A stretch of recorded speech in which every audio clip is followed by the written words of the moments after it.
Accountancy में एक simple word है डेबिट और क्रेडिट। इन दोनों वर्ड को लेकर के अक्सर बच्चे कंफ्यूज रहते हैं कि सर डेबिट पक्ष क्या होता है और क्रेडिट पक्ष क्या होता है। मैं तुम्हें इस 100 रुपए के नोट से बहुत आसान तरीके से debit mean D R and credit mean CR सिखा दूंगा।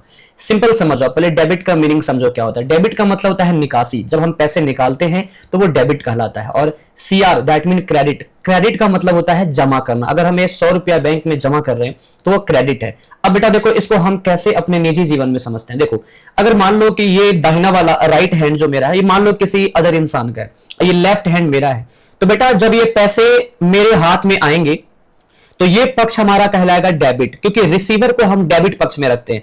आप याद करो, जब बैंक से आप पैसे निकाले थे तो आपको क्या मैसेज आया था, यू हैव डेबिटेड इतना रुपया and available balance is this. तो जो आदमी पैसे को प्राप्त करता है इस पक्ष को हम डेबिट कहते हैं। और इसी प्रकार अगर मेरा ये हाथ पैसा दे रहा है तो ये देने वाला, मतलब जो ये वाला हैंड है, ये देने वाला सीआर पक्ष होगा। जिस तरह हम बैंक से पैसा निकालते हैं तो बैंक हमारा सीआर पक्ष में हुआ और हम प्राप्त कर रहे तो हम डीआर पक्ष में चले गए। उसी प्रकार ये हमारा हो गया डेबिट द रिसीवर एंड देने वाला हाथ क्रेडिट द गिवर। तो यही गोल्डन रूल है डेबिट एंड क्रेडिट का, debit the receiver credit the giver.